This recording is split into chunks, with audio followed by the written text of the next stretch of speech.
pronounced.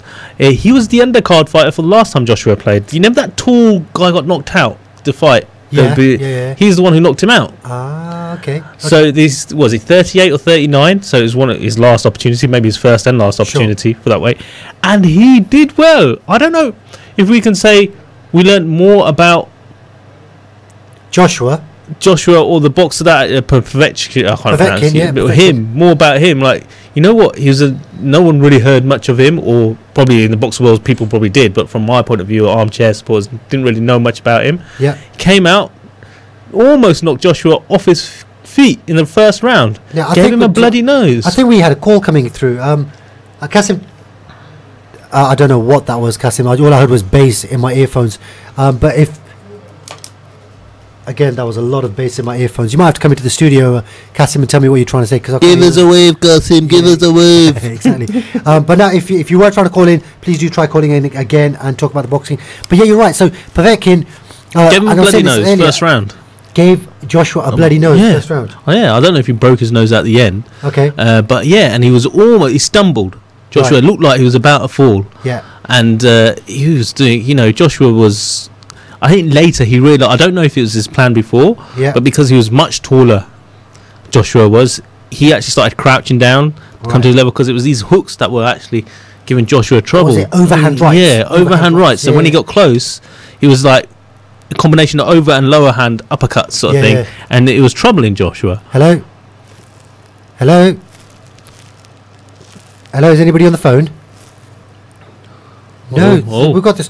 So I'm sorry to our listeners today, but it seems like we've got your some PC's kind of doing some sort of processing. I thought we had a phone call, and I thought I'd take it, but it looks like something's going seriously wrong with our technology here in the studio, which is not great. Okay, so Povetkin, this is what I was saying earlier, was he's not really known to the non-boxing fraternity. So me and you. I didn't know who it was. And I saw some of the build-up to the fight, and everybody's being very respectful, which is the best thing about Joshua's fights. Yeah, he does that with everyone. Everybody's very respectful. They were giving tap each other in after every round. So they tap the gloves at each other. Yeah, well done. Good. Big up to you, bruv. Love ya. Excellent. I'm going to knock you out next round. Of course, but the one thing I did see was Povetkin was very quiet, very, very almost introverted as a boxer. You tend to think a little bit more out there. And he was tiny. He was absolutely, he was like very tiny. That's what I mean. 10? Yeah, which is about my height. And Josh was 6'6", I think. That's what I mean. It was unusual, and I don't know if it was a game plan from the start, but Joshua started crouching down to come to his height. Yeah. Well, you think you'd make advantage of your height. I wasn't sure if he thought, well, hang on, this is not working for me, so I'm going to come down to his level. Yeah. As in height wise, and then start the jabs. His jabs were working. They were getting point scoring shots as they were. I heard. So they were doing all right, but it looked like the first 2 rounds you would give it against Joshua, and they were going, look, if this goes all the way to points, Joshua could be in trouble, because like the 5-6 rounds they said, if anyone's ahead, it's I can't pronounce his name, but Povich or something like that. So it's not. It's the admin's login needs required. Do I need to log in? Right, I think I need to log in. Here we go. Let me click log in. Then for a log in. Right, there we go. Oh, hang on. Hello, have we got anybody on the phone? Yeah, it's Waj. Hi, Assalamu alaikum, Waj. You are live on Salaam Sports. You're speaking to Imtiaz Ali, and I'm here with Sadat Akram. How are you doing? Alhamdulillah. It's Povetkin, by the way, Sadat. It's Povetkin. Sadat. I thought Alexander Povetkin. I thought it was Povetkin. What was it? I can't hear this call. Povetkin. Apparently it's Povetkin. But Alexander. Who remembers who got knocked down anyway? It's Joshua who won, that's the main thing. Yeah, Joshua's the did you obviously watched the fight, Waj? I love the fight. I thought it was a fantastic fight. I did say it's not going to be an easy shot, easy fight. I remember you telling me that, and I mean this guy... A lot of people thought because he's 40-odd, he's 39 years old, AJ was going to walk through him, but he's through the amateurs, this guy's got very good creed. He's a very good amateur boxer. He came through the ranks. Only ever been beat by Klitschko, and that was a 12-rounder. So hang on. So aside from being beaten by the undisputed heavyweight champion of the world, this guy's never lost a fight. He has, but only to Klitschko. Well, that's what I mean. He was the undisputed heavyweight champion of the world, right? At the time. That's right. Well, he had one version of the, I can't remember which one it was. I think it was the. When was that fight though? When he fought Klitschko? 2013. When Klitschko was champion? When Klitschko was champion, that's right. Yeah, so I mean, so this guy's he's no. Still then. Yeah, that's 5 years ago. He's now 39, wasn't he? 38, 39? Yeah, he's 39 now. That's what I'm saying. But still, you know, he's a good all-round boxer with, you know, fantastic head movement. He showed that yesterday. Okay. I think, you know, a lot of people have said if he was younger, it would have been a much closer fight. If not, it could have potentially gone the other way. Sure. And I'd have to agree with that. Do you know what I mean? If he had a bit more in the tank, he potentially could have. Okay, so more damage than he actually did. So what about what Sadat was saying earlier on in the show? He's saying, you know, not sure if we've learned more about Povetkin as a potential upset to the heavyweight division, or Joshua, given Joshua's had quite a bit of criticism with the way he went about his business last night. What do you think? I can't, you know what, to be honest, I'm not going to criticise AJ, because I knew this was a tough fight from the outset. I knew that Povetkin is going to come in, he's going to be keen as a bean, and he's going to want to knock his head off. I said he's going to land uppercuts, he's going to land hooks. To be honest, for me, through all of this, AJ, you know, he took some really heavy shots. It's actually proved that his chin is better than people are giving him credit for. But his nose is not, though. He's got a bloody nose. I mean, that could have caused bruising around his eyes, affected his visibility, and just, you know, could have potentially. Do you think the same? Sorry, do you think how would Wilder handle this boxer, or who's the other British? Fury, Wilder. Yeah. Who's the other guy? Deontay Wilder. Yeah, and Fury isn't. Tyson Fury. They're going to fight next, aren't they? And Dillian White. Dillian White, yeah. Well, look, Dillian White, I think that he would have a better fight with Wilder than AJ would, in my opinion, because that would be a proper scrap. They'd go for it. I know, but so that's asking, how do you think the other three would fare against this Povetkin fella? Again, you know, Povetkin, he's got to punch his chance. He's a good. You never hook with a hooker, as they say, and you know that's why. Good advice. That actually mix it up with him. He had to keep him behind the jab.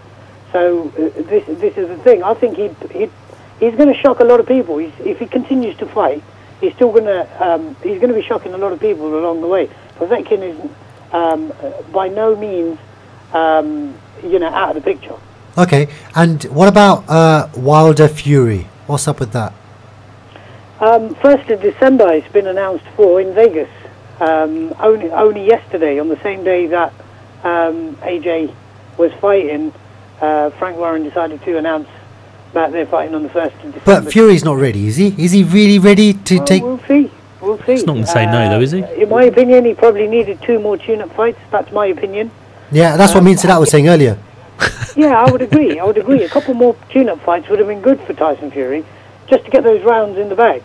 So if that fight's in December, if that fight's in December, AJ saying he wanted to fight Wilder, then in April, was it April 13th? April 13th. Yeah, he's got a date. Yeah, and he wants Wilder, but it's not going to be possible, is it? December and April, isn't that too close to fight? Yeah, no, of course it is. It's possible. He's got ample time. He's got 4 months to get ready. Okay, so that means Dillian White's completely out of the picture then. Well, not necessarily. Again, clearly it's been very difficult to make the Wilder AJ fight, because otherwise they would have done it, you know, about a year ago. Yeah. Or in fact now, where Tyson Fury's fighting Wilder, it potentially could have been AJ. Okay. But this is the thing; it's not an easy fight for these two to make. I think there's a lot of pride involved in it. I think both of them are milking it as well. They're holding it off. If you go back to the Canelo fight, the Canelo Triple G fight. Sure. That took about 2 years for them to make the first one, 2 or 3 years to make the first one. It just adds to the build-up. It helps, doesn't it? The more W's they get on the way. Yeah. Well, didn't their promoter get booed yesterday? He always gets booed. Eddie Hearn consistently gets booed. AJ said, "Give him a round of applause." The Hearn family's never been popular with the British public. No. So the other thing I was going to say was, like, it is good for the armchair fan that somebody holds all the belts, because, you know, whenever you talk to people who are somewhat knowledgeable about boxing, you say, yeah, AJ's the champion. They're like, well, yeah, AJ's got this belt, that belt, and Wilder's got this belt, and God knows, and they were all spread out. It would be really good if Wilder and AJ could get it on, somebody hold all 5 belts, and then just melt them all into one big belt, and let's just have that. This is what they look. Every boxer initially, you know, as they go through the championship belt, you know, they go national then they go Commonwealth, then Sure. the European. So I understand that. I understand the amateur. I understand the national. I understand the Commonwealth. I understand even the European or the North American equivalent or whatever it is. I understand that because they're regional. But when you say world, you have to have one world. You have to. Yeah, but that's unfortunately not the way that the boxing world works. You know, there's lots of authorities that are involved in the boxing world. You know, you've got the IBO, you've got the IBF, you've got the WBO, WBA. Sure, exactly. WBC. So this is the thing, you see. Okay, and just quickly, sorry. So we're thinking AJ Wilder April, but if Wilder comes unstuck against the Gypsy King Tyson Fury, I mean, is that fight really going to? I mean, is he going to give Wilder a shot? Why would he? Why did he just go against Tyson then? Does AJ then benefit of this fight between Wilder and Fury because one of them going to be out of the picture? Whoever fights whoever at the moment in the heavyweight division, the top 10 names, whoever fights whoever, they're good fights. Yeah. So for us as armchair fans, as you put it, Image. Well, us two, not necessarily you. You're our resident expert. We're the armchair fans. Go on. I wish I was. But anyhow, you know, for us, this is good. So it doesn't matter. I love Dillian Whyte. I love watching him fight. I love the build-ups to all his fights. I love how aggressive he gets. I love his Jamaican accent. It's fantastic. Do you know what I mean? Then you've got people like Dominic Breazeale, who's also in the mix still, you know, who formerly fought AJ. He's calling Wilder out. So there's a number of heavyweights that are in the mix at the minute. The heavyweight division's on fire. We should just sit back and enjoy it. Let them all, whoever's going to fight whoever, they're going to be good fights. I don't think that they're going to make the Wilder AJ fight imminently. I don't think that's going to happen because they want to make it like a super fight. It's going to be a mega fight. Do you know what I mean? Well, it's going to be either that or it's going to be AJ and Fury as the super fight. Well, thank you so much for calling in. We're running out of time and heading towards a break, but really appreciate your call, and inshallah we'll speak to you again soon. Inshallah. All right, assalamu alaikum. That was Wajid Ajaib giving us some of his insights into the boxing. We're going to head into the break now, and then obviously straight after the break we are going to talk football. So to all of our listeners, thank you so much for joining us for the first half, and do come back soon. Assalamu alaikum.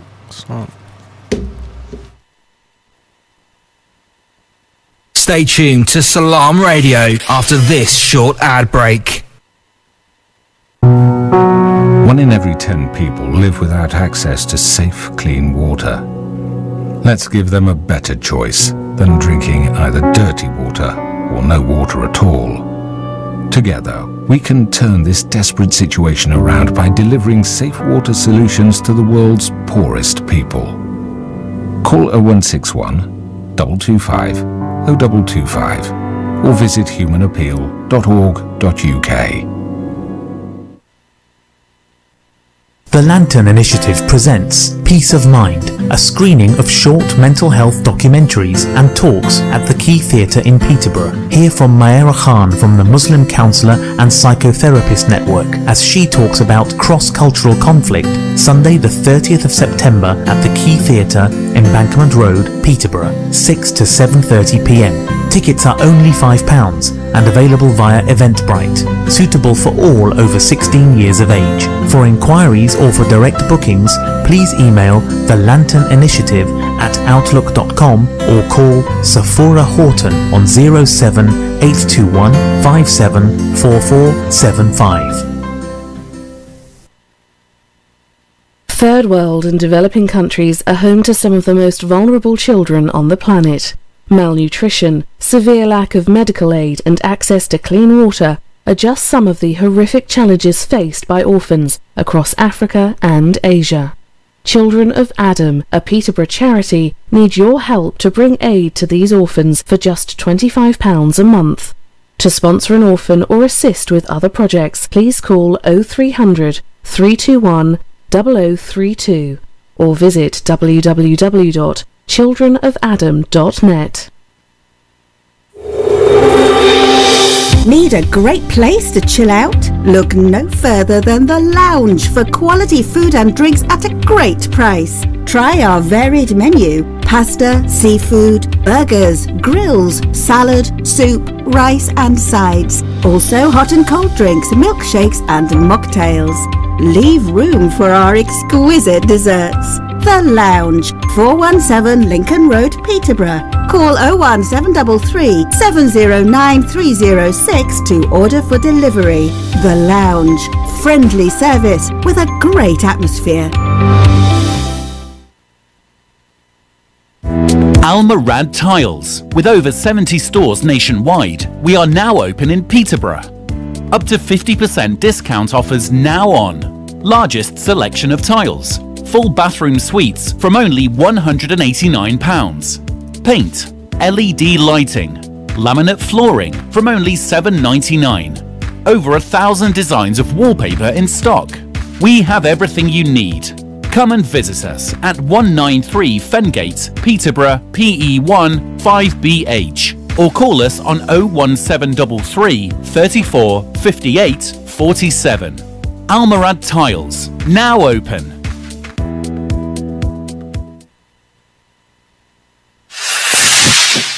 Assalamu alaikum wa rahmatullahi wa barakatuhu. Bismillahir Rahmanir Rahim. قال النبي صلى الله عليه وسلم أد الأمانة إلى من ائتمنك ولا تخن من خانك. That you should fulfill the trust of the one who entrusts you and do not betray the one who betrays you.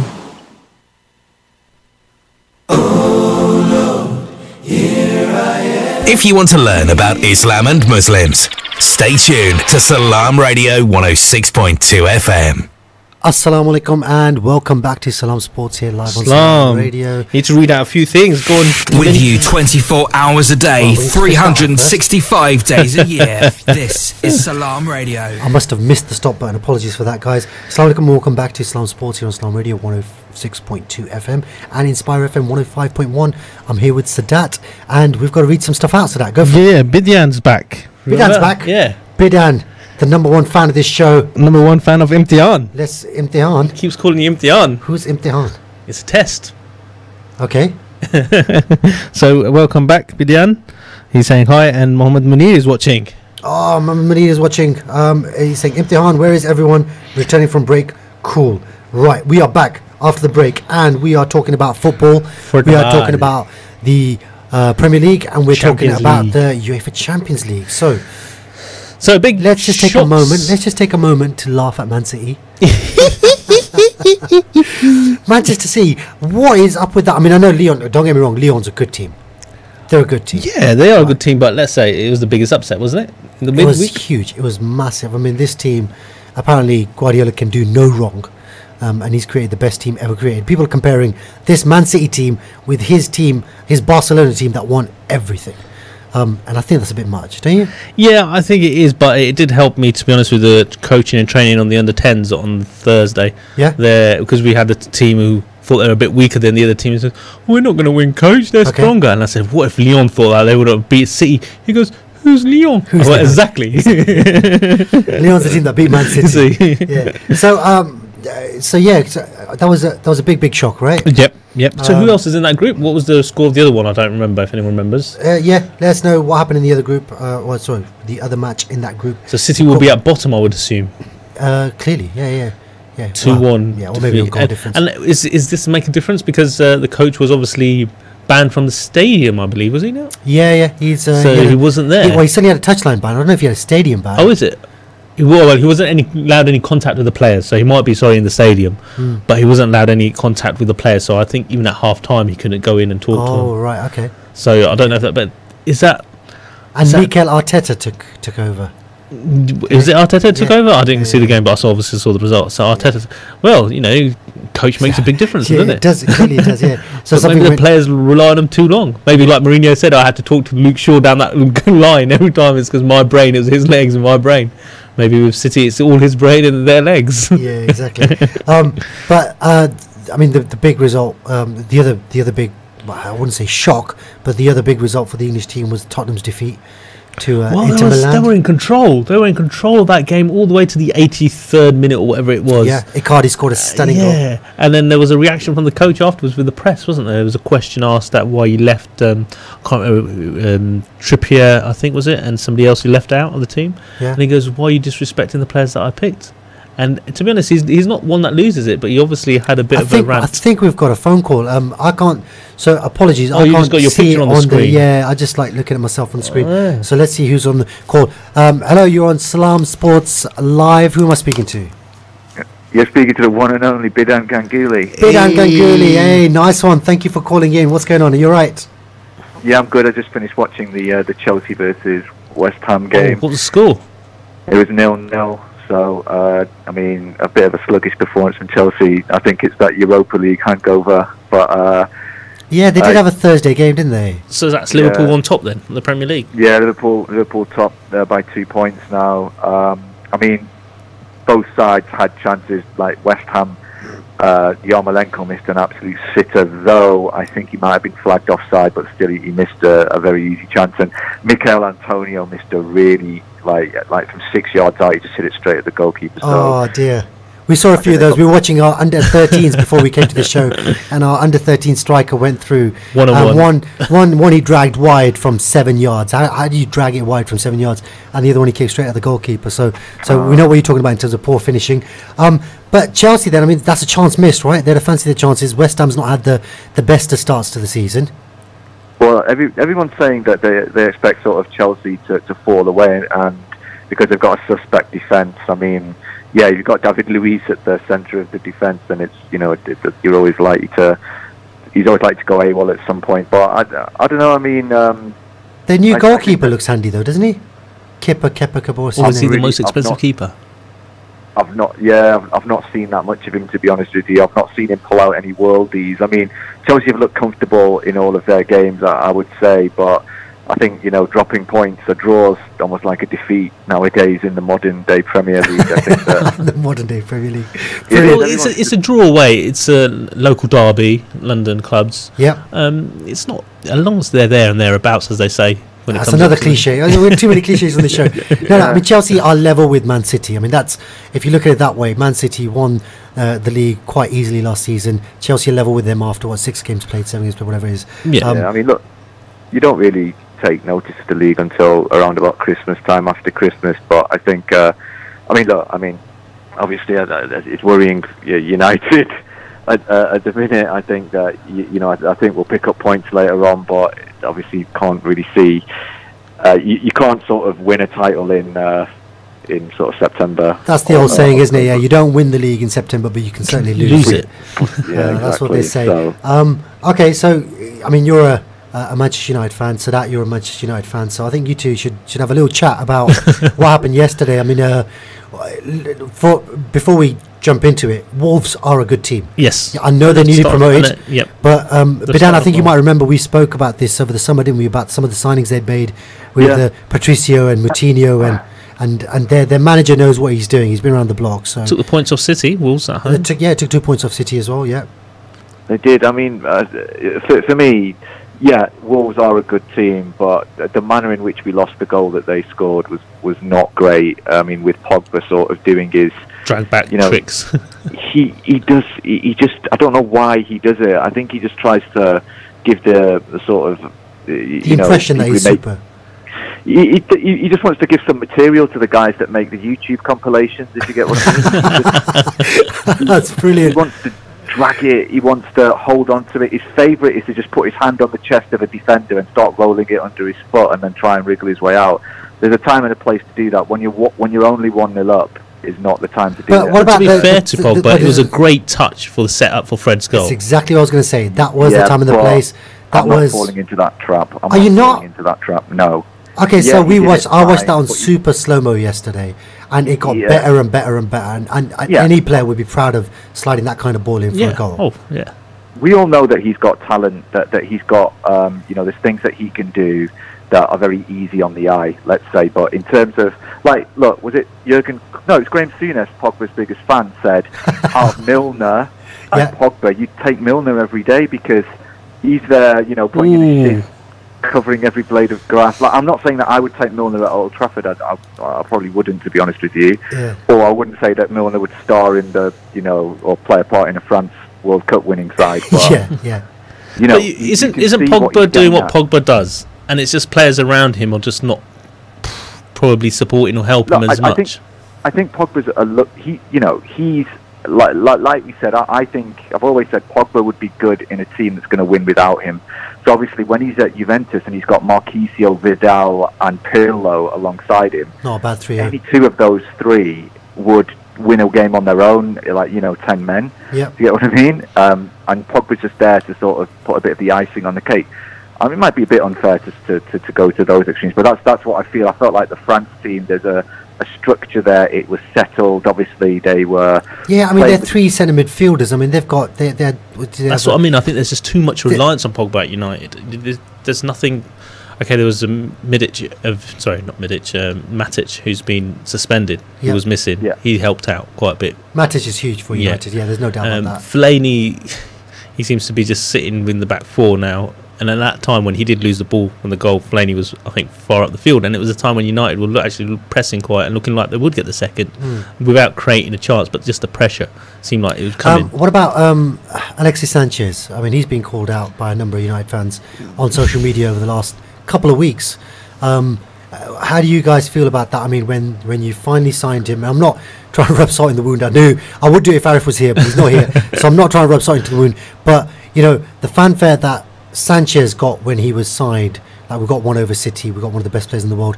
I think a lot of people were very scared with how that might transform your attacking line, but he's not done it. What do you guys think? Well, what I think is that, first of all, why didn't Woodward pay the extra $5 million for Perisic?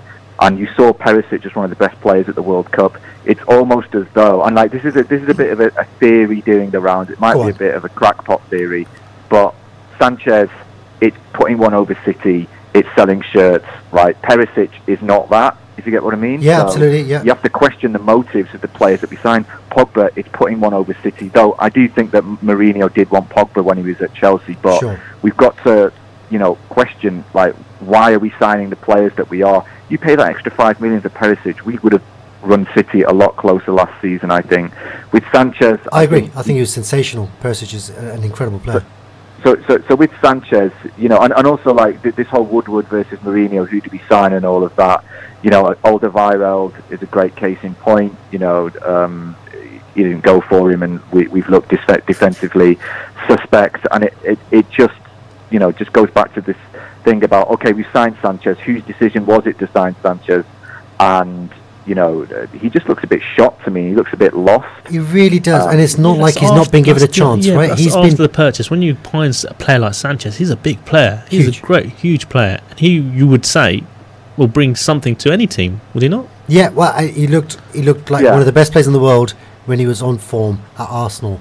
He's obviously done it at Barcelona as well. It's not like a player that's lacking any kind of quality or class. There's no doubt about that. The issue is he's come in, and he's coming at the expense of potentially Martial. And Martial, again, is another player who's got so much potential. He just either doesn't do it when it matters or doesn't get the constant run of games when he is showing a bit of form. So, I mean, he did well when Martial came on. Sorry to interrupt. I mean, he came on yesterday. It took him a couple of minutes. It took him 5-10 minutes to get into the game and the pace of it. But Martial then touches, and he was more effective than Sanchez was. I would definitely agree with playing I would play Martial. I mean, I don't know whether you agree to that. I think that our front three are the big problem for me, in the sense that we've got quite an... I'm not saying Lukaku's immobile, because obviously he can shift, but the way that he plays, he does like to feel he doesn't move around a lot, and he does like to feel the centre off on his back. Yeah. And his first touch is always questionable. His first touch is more powerful than his shot. But the thing is, would let's say you said to Martial, right, I'm going to give you a good run of games at number 9. Would you trust Martial to deliver? I wouldn't. He'd probably just look sulky like he always does. Do you know what I mean? So, and I think that we play with converted strikers on the wing. Yeah. Like, you know, Martial and Rashford are centre forwards. Do you know what I mean? And but they're being forced to play in this 4-3-3. I just think that, you know, for me, it's like, you know, they say Mourinho's, he's the finished one and blah, blah, blah. Yeah. I think that's going a bit too far. But one thing I will say is that Mourinho has always gone for, like, you know, a front three with a target man. You know, he signed Diego Costa for Chelsea. It worked. Drogba. Then obviously he had Drogba. He was one of the best target men. He wanted Ibrahimovic at United as well, didn't he? Yeah, but it's just like now everyone's talking about these false nines and sort of, you know, you got, like, if you look at Guardiola, obviously he kind of invented that whole false nine with the Messi thing, but, you know, he's got, like, Aguero, who likes to move, come deep, same with Gabriel Jesus, you know, is the day of the target man, immobile centre forward over. Yeah, there's a number of teams that are playing strikers who are more footballers than strikers, if you know what I mean. They're not out and out, they're not Pippo Inzaghi's, are they? You know, they want to get involved in the play and they want to affect it a little bit deeper. But you know, as a Liverpool fan, it's a joy to watch. It really is. No, I've enjoyed this discussion because it's not like, you know, we're not cussing United for the sake of cussing United. There are genuine problems there, and it looks like there's something going wrong. Something going wrong between Mourinho, Woodward. The players are there. The players, you know, it's not as if they've got bad players. No, I think make it into some. Bidan's made a good point about a centre back. You definitely need a world-class centre-back, somebody who's going to come in and just command that defence. You don't have that. Pogba probably needs one other player alongside him, and your attacking players. I mean, you got Lingard, you got Rashford, you got Lukaku, you got Sanchez, you got Martial. Those five are scary players to play against, but they just can't find the right recipe. They're not gelling. They're not playing well at the moment for whatever reason. So big problems. I think big problems at Manchester United at the moment. Yeah, I would say so. But you must be. Have you discussed Liverpool in the? We're waiting for you to call in. I just want your views, honestly, Bidsy, because to be honest, and I think you can sense this anyway from a lot of your friends that are Liverpool fans, where we're sitting quite smug and quite quiet because we don't want to say this is our year, because we say that every single year. But I mean, I'd love for you to just have a chat with Sadat about what Liverpool are doing, because they beat Liverpool reserves yesterday, didn't they? They beat Liverpool reserves yesterday, and they beat the $1 billion front line on Wednesday, didn't they? Tuesday, sorry. Last minute goal, wasn't there, from Firmino? Yeah. It's probably why he scored. He couldn't see the goal. I think that obviously you can't. Like Liverpool have been absolutely, you know, they come out the traps very quickly this season. Good one. And you know, their front three, in stark contrast to United, just seem to have that, you know, that chemistry. You know, Firmino is a good case in Firmino. Sorry, I keep calling him Firmino. Firmino's a good case in point, in that he's sort of quite a mobile number 9, isn't he? And he does. You know, Salah, obviously he's only scoring like every other game as opposed to every game. So he's having a shocking season so far, But he's still, you know, like, but Mane, you know, blistering pace, he seems to be, you know, the flow between those three seems to have picked up where it left off last season, if not sort of progressed. And obviously, you know, this Keita guy's not been as, he had a good couple of, like his first couple of games are quite good, but then he's tailed off a bit. I agree. I think his debut was sensational, and he was really good in the game after, and then he got rested a game, and he's not really picked off where he started. You're absolutely right. But Milner has been very good, I think, and it's just a team basically. I think that obviously with the fullbacks pushing up, and Van Dijk has looked very good, I have to say. Yeah. I think he's looked very commanding, and he can bring it out from the back. And Alisson, you can tell that there's been a step up in the distribution from the back. So, and the intensity. My only, not worry, my only hope with Liverpool is that they run out of steam, because I think that there was a stat that like only one of their players had a full World Cup, if you get what I mean. Okay. Where they played. Was that Lovren? Was that the best defender in the world, Lovren? I think it was. Yeah, I think it was best defender in the world, Lovren. Yeah. Self-appointed. No, you're absolutely right. I mean, I was encouraged by the 45 odd minutes we got from Shaqiri yesterday. He affected it, and I always thought Shaqiri, I mean, I know he's a former Stoke player, he's a very, very good player, but in games like Southampton at home, where you expected to win, Shaqiri's a good guy to bring in and you know, get some minutes on and give one or two of the other guys a break.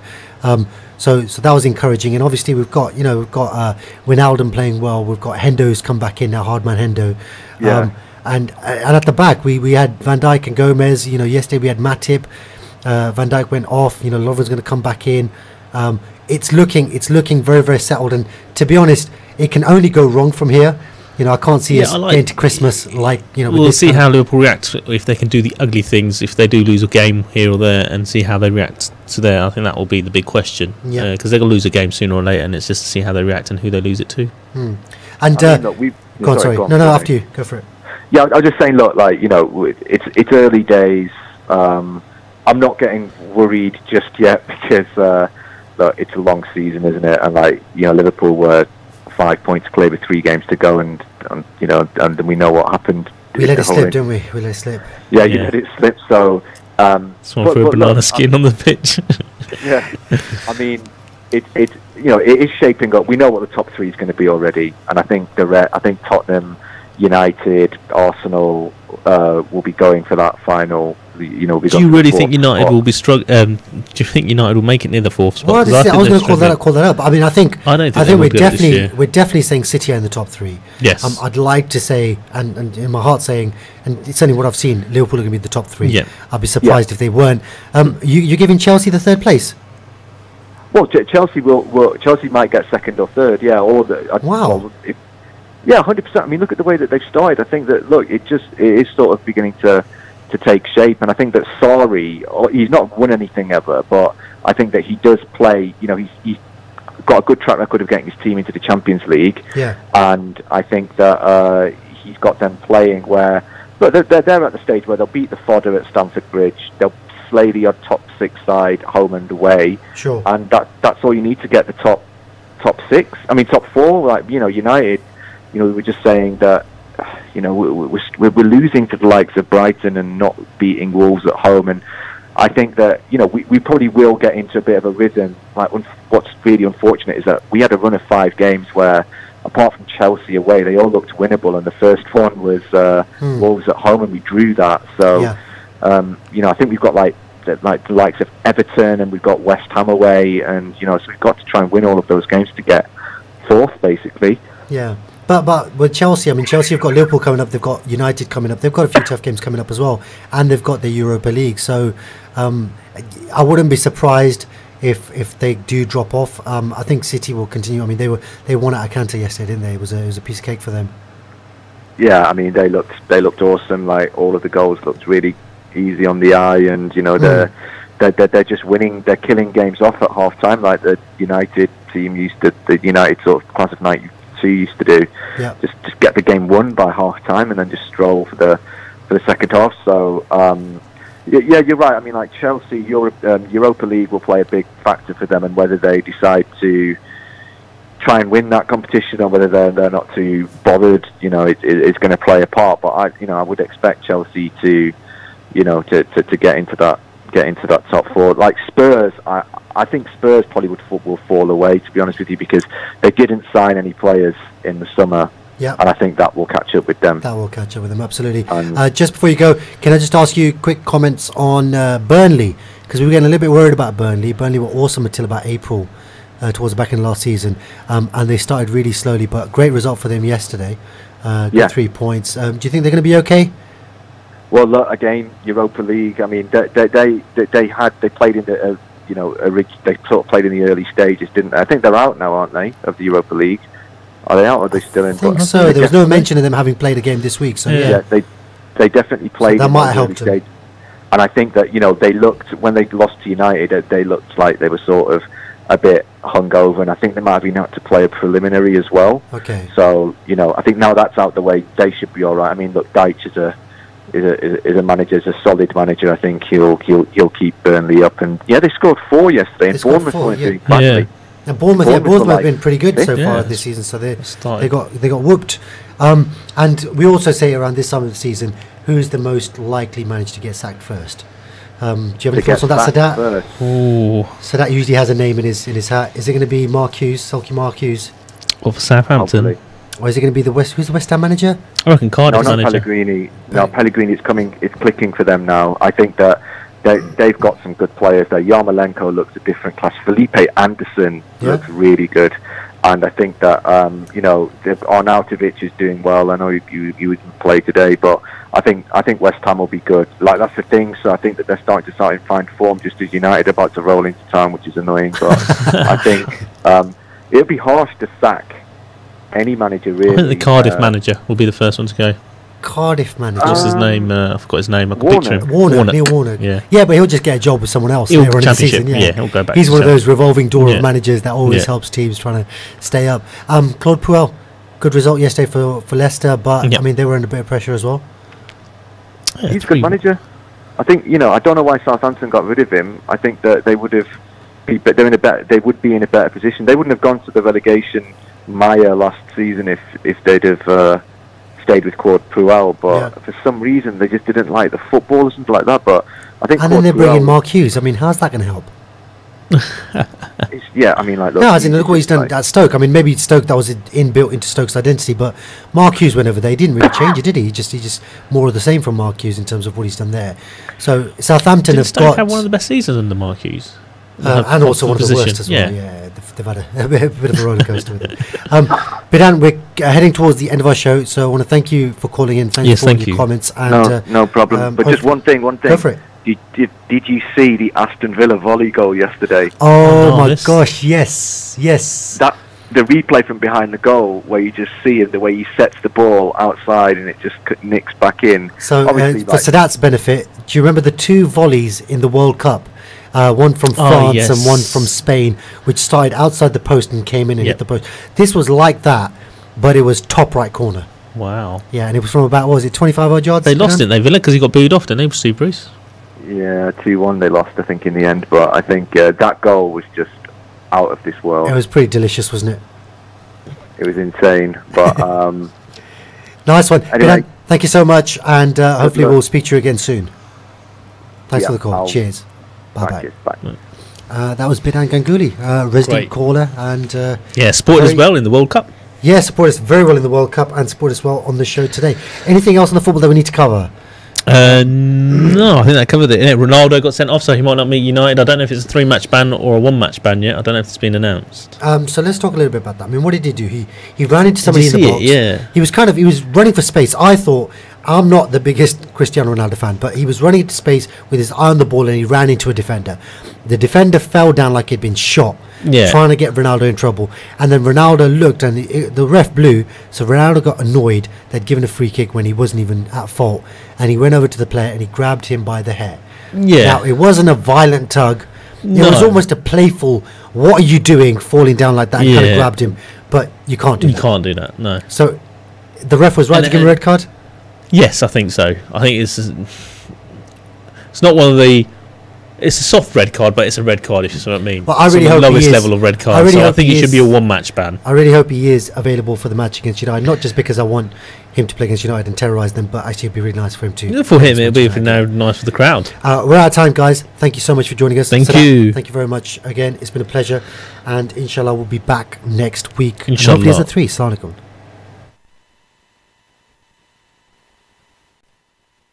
Stay tuned to Salaam Radio.